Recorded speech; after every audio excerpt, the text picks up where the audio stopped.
從前有位國王叫費迪南，佢準備喺10位王子裏面選一位做皇位繼承人。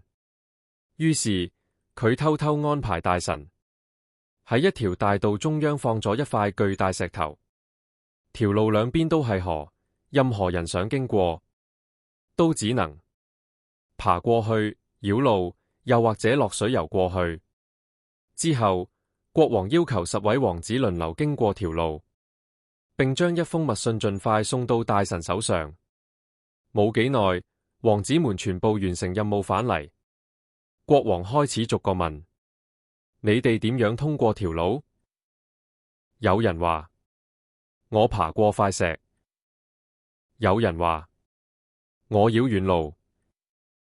甚至有人話：我直接游水過去。但只有最細嗰位王子答：我直接沿住條路跑過去。國王有啲驚訝，塊巨石唔係擋住條路咩？小王子平靜咁講：我用手推一推，佢就滾開咗。原來嗰塊所謂巨石，其實只係用輕材料製造出嚟。真正重要嘅，從來唔係力氣，而係有冇人願意先試一次。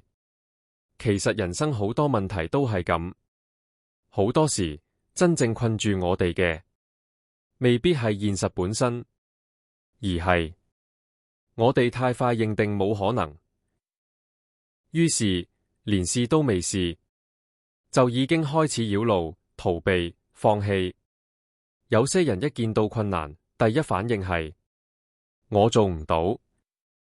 但真正厲害嘅人會先問：如果試下呢？因為好多障礙其實並冇我哋想象中咁大，只係我哋被自己思維限制住。